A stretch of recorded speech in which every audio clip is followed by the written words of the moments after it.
Assalamualaikum Buya. Assalamualaikum. Maaf, saya hamba Allah dari Depok ingin bertanya.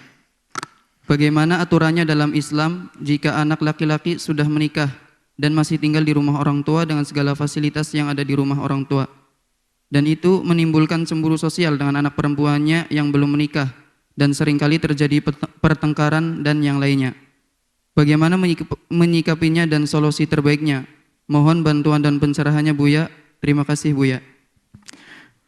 Bahasa kecemburuan sosial itu ya artinya dengki lah gitu aja, langsung tetap poin ya, cemburu sosial.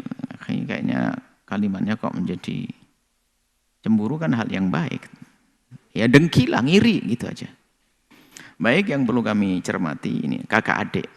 Semoga Anda yang bertanya ini bukan adik perempuannya tadi. Kalau Anda adik perempuannya berarti Anda dengki kepada kakak Anda. Kalau itu Anda, mohon maaf ini. Kalau yang bertanya itu adalah Anda, dan Anda adalah adik perempuan tadi, kebaca itu ada kedengkian. Tapi kalau Anda membaca rumah tangga seseorang, Anda adalah penolong insya Allah. Silakan Anda jadi siapa. Kalaupun Anda menjadi pendengki, bisa berobat hari ini. Akan bersama-sama berobat untuk sembuh.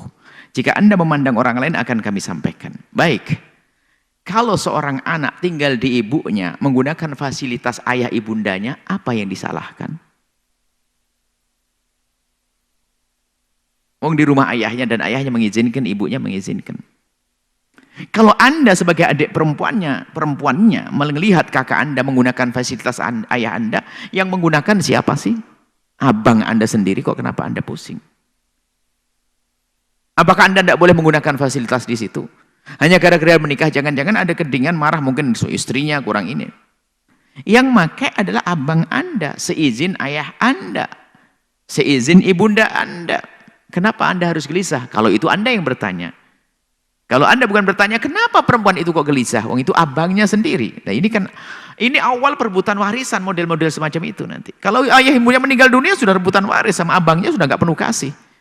Apalagi abangnya sudah menikah, berarti kan sudah punya beban. Barangkali abangnya belum punya rumah, belum bisa beli rumah. Mestinya sebagai seorang adik penuh kasih dong. Ya Allah bang, belum punya rumah ya? Ya sudah tinggal di sinilah bang, nggak apa-apa. Mestinya begitu. Tapi dengan bahasa cemburu sosial, yang ngiri, nggak benar kan? Bahkan kalau seandainya tampak, misalnya ibunda dan ayah Anda kita membedakan, kakak kita sudah meninggal, yang sudah menikah, kemudian diberi fasilitas lebih di rumah kita, yang kita bersamanya, yang nggak boleh juga ngiri. Kenapa? Mungkin gilirannya nanti, sehingga kalau kita nikah, kita diberi seperti itu, kita belum nikah kok. Awas, hati-hati dengan kebusukan hati.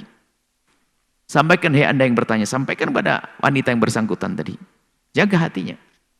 Itu abangnya, khawatir ini adalah kerusakan hati. Kalau itu Anda, jangan sampai diteruskan penyakit semacam itu, abang Anda. Kalaupun ternyata ayah memberikan fasilitas lebih, ya karena dia sudah menikah. Punya kebutuhan.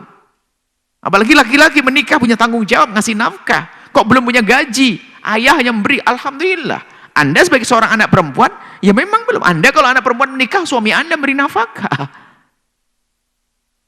Justru seharusnya Anda itu melihat. Kalau Anda melihat abang Anda kok belum mapan, Anda sedih, berpikir bagaimana membantu. Bukan masalah ngedengki, cemburu sosial. Itu kalau Anda, mohon maaf jika bukan Anda, nggak ada masalah. Yang penting saya sampaikan kepada yang bertanya. Seperti itu.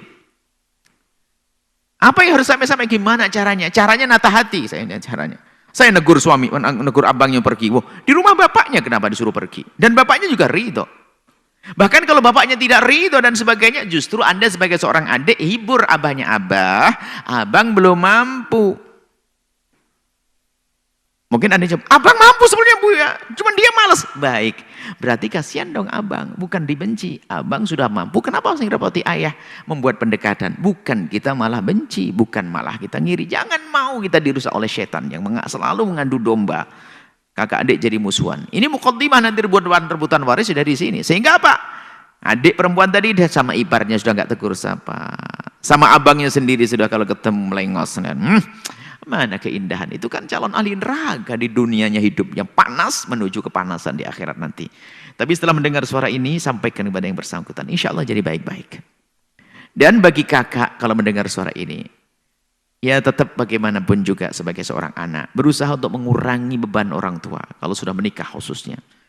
Ya mungkin cara hidupnya dirubah. Kalaupun mungkin secara rizki kita masih numpang, tapi kita bisa tonjolkan pengabdian kita yang lebih kepada orang tua. Meringankan, mungkin ngerapikan rumah, bersihkan rumah, jaga rumah, segala macam. Pokoknya harus ada dong semangat, kiat, semangat untuk kita mengabdi kepada orang tua. Semoga Allah menjaga kita semuanya. Allah a'lam bishawab.